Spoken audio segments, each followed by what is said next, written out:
I'll be honest with you, I thought we had reached the peak of beautiful skin descriptors with the term glass skin, but have you heard of mirror skin? This is a Korean beauty trend going around TikTok where skin is so clear, so smooth, so luminous that it is literally reflecting light. So today in this video, I thought I would break down mirror skin for you and share some of my favorite Korean skincare to help you achieve it.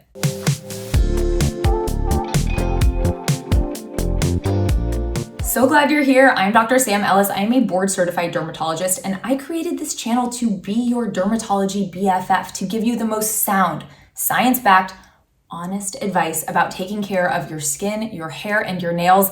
Plus, we do a lot of great product reviews around here because I love my products and I love to review them for you. So if that sounds good, make sure you are subscribed to the channel and like this video. Also, thank you so much to Stylevana for partnering with me on this video. I have shopped with them for years, but if you are not familiar, they are a one-stop online shop where you can get all of the trendiest Asian beauty products and skincare, including everything that I'm going to mention in this video today. So I do have a discount code for you. I will put all the details in the description box. So mirror skin, kind of self-explanatory, right? Skin that is so hydrated and smooth that it's able to reflect light like a mirror. But it's one thing to be able to recognize mirror skin. It's a whole other thing to get your skin to actually behave like that. So that's what we're focusing on in this video. My tips, my tricks, my product recommendations to get you as close to that skin goal as possible. Now, whenever we are setting a skin goal, it is so important that we recognize that we are looking for progress, not perfection. And recognizing that you need to be measuring against improvement from your skin baseline. We can't be looking at someone else's skin going, I want their skin, because they have their own unique genetics and environmental factors that allow their skin to look like it does, and you have yours. So it's really important that when we're trying to get more mirror-like skin, that we always remember where our skin started and where it's able to go, but we are not comparing our progress or our results to anyone else's skin. Sorry, felt like I just had to get that off my chest. I find that people are just way too hard on themselves when it comes to their skin, and sometimes the goals they have in mind for themselves are not realistic, and you'll just drive yourself crazy trying to get your skin to that level. So let's talk about some things you can actually do to get your skin more luminous and more glowy. And the thing that I think is probably the most underrated from my perspective as a dermatologist is having the most optimized and supported skin barrier. And I feel like this is something that is really embraced in Korean skincare.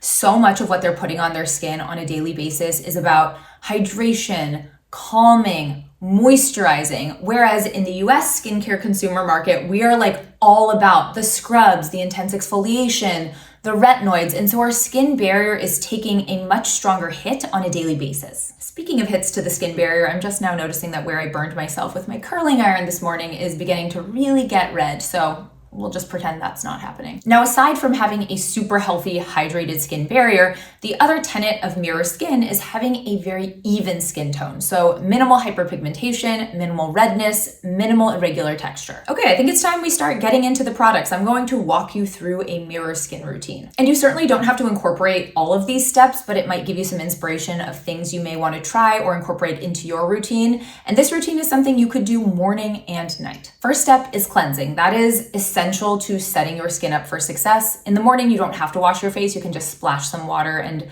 move on. But if you run oily or if you layer a lot of things on at night and you feel like they're still sitting on your skin in the morning, opting for a cleanser to sort of refresh your skin and allow it to accept the things you are going to put on it down the line in your skincare routine can be a really good idea. As part of my job, I try a ton of cleansers, and honestly, it's not that common for one to like really knock my socks off. But this Round Lab cleanser, ooh, you guys, it's so good. I was initially drawn to it because it's like a nice big package, but I wasn't like, oh wow, this looks super sexy or interesting. But I had heard good things about it from a friend. And when I tried it, I was blown away because it is so good at removing makeup, which it's really hard to find a cleanser that's great at removing makeup, but also really gentle. And I think because it has this nice combination of glycerin in here, which is really hydrating, and ceramides, which are very supportive of the skin barrier, but then some super great surfactants that help break down makeup, oil, dirt, etc. It just nails the balance for me. If you want like a great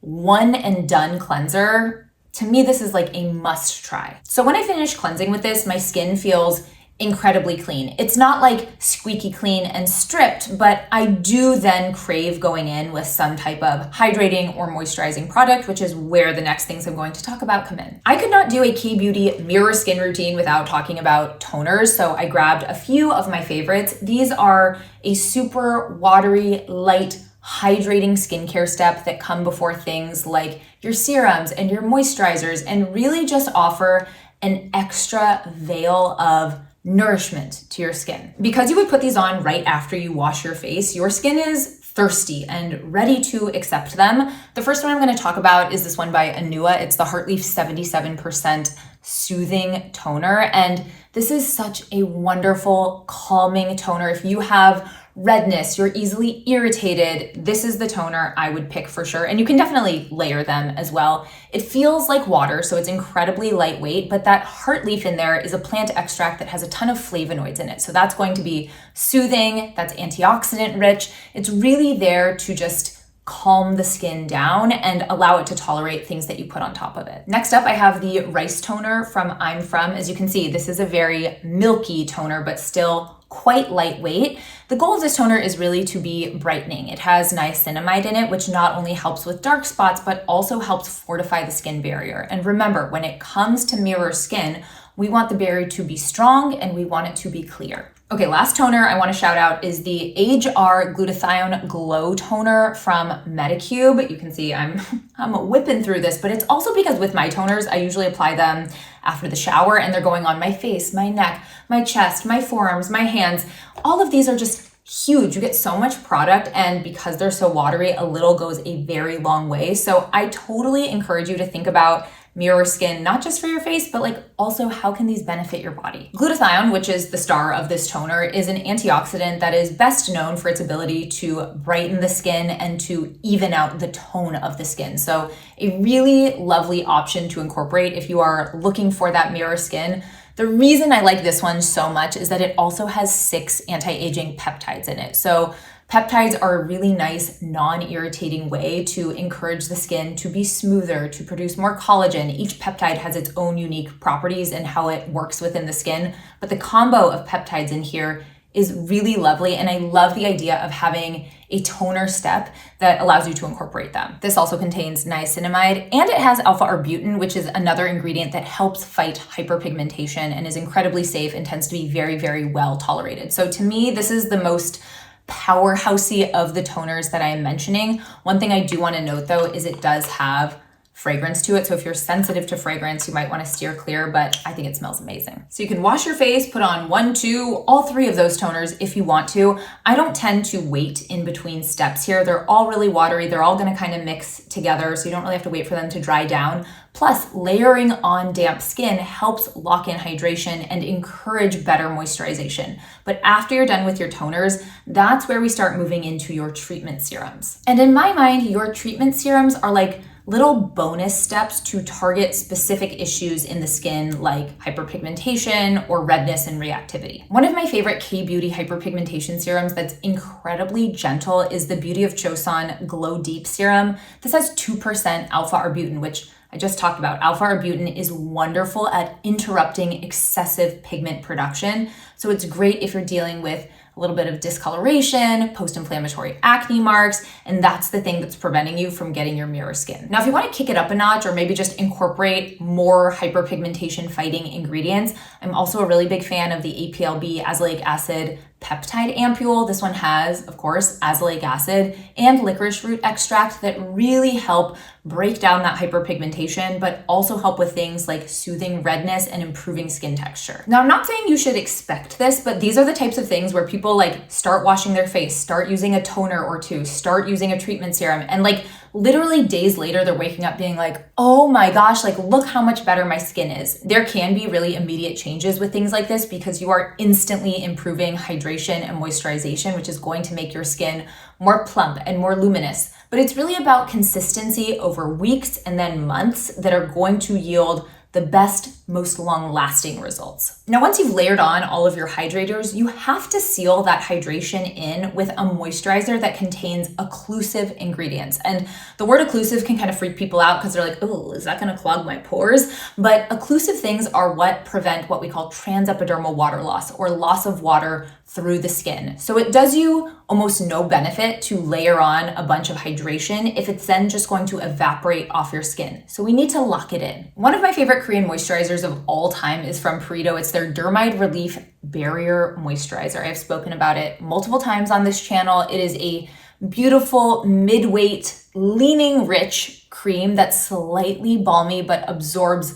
gorgeously into your skin. It is packed with ceramides. So this is incredibly beneficial for your skin barrier, and it still doesn't feel heavy. Like, I don't feel suffocated when I wear this, and I love that you get 3+ ounces in this. So it is like such an incredible value. I'm realizing now that the other moisturizer I wanted to recommend is also from Perito, but what can I say? They do well with moisturizers. This is their Wonder Relief Centella Cream unscented version. And this is the one I would choose if you're really focused on soothing and calming your skin, because this one has Centella asiatica. It's kind of mid-weight. It's probably maybe slightly richer than that Dermide one and gives like a slightly more glassy finish to the skin. So if you can handle a little bit more weight in your cream and you want things to really be soothed, maybe try this one. Now, if that was your nighttime skincare routine, you could be done there and have just had the most soothing, calming, skin evening, and brightening routine without compromising your skin barrier. Now, if you wanted to incorporate a retinoid, maybe you're on prescription tretinoin or you're trying to use retinol, you could put that on top of the moisturizer you just placed, or you could put your retinol earlier in your routine. I would probably do it right after your toners. But if this was part of your morning skincare routine and you want to glow all day and into the future, you best believe you are finishing this skincare routine off with sunscreen. Sunscreen is your progress protector. If you are making strides when it comes to your pigmentation, your redness, your texture, and then you go and expose your skin to UV radiation, you're going to undo that progress real quick. And you all know, I love my Korean sunscreens. The two I grabbed to talk about today, I have had in heavy rotation, and I've spoken about both of them before because they are both exceptional. The first one is from Round Lab, same brand that made the cleanser that I am obsessed with. This is a very moisturizing sunscreen. It's not going to have a white cast on the vast majority of skin tones. It rubs in effortlessly. If you're someone who has really oily skin, maybe you skip your moisturizer step and you just go straight for sunscreen because this one can be so moisturizing. I love it. I've been using it for years and years. It is beloved by pretty much every single person I recommend it to. And the other one that I love so much is the Haru Haru Wonder Black Rice Moisture Airy Fit Daily Sunscreen. This is also quite moisturizing, but is not going to be as dewy or glowy on the skin. So for someone who has maybe more oily skin or feels like they get oily throughout the day, having something like this, which is not truly mattifying, but just isn't glowy upon initial application, may be the better choice for you. Not to brag, but I feel like I have helped so many people find their dream sunscreen by introducing them to Korean sunscreens. Many patients over the years have refused to wear sunscreen because they say it's too greasy, it irritates their skin, they don't like how it smells. And once I introduce them to Korean manufactured sunscreens, it's like their whole world opens up. And what I tell them to do is I say, go online, buy like 10 different sunscreens to really figure out what you like. The other beauty of K-beauty is that it is incredibly affordable, and it is such a mini investment to figure out what you like and what sunscreens work for you. And that investment will benefit you for the rest of your life, and your skin will be so happy. To me, the key takeaway from this video is if you want mirror skin, you need to nail the barrier basics. We need our skin to be happy, healthy, hydrated, moisturized AF in order for it to thrive and look its best. Have you guys tried any of these? I am so curious to hear your thoughts. If you have any K-beauty products that have helped you get mirror skin, please let us know in the comments. I love hearing your suggestions. I love seeing you guys help each other out. Thank you so much for being here. Don't forget to give this video a thumbs up and make sure you're subscribed to the channel, and I'll catch you next time.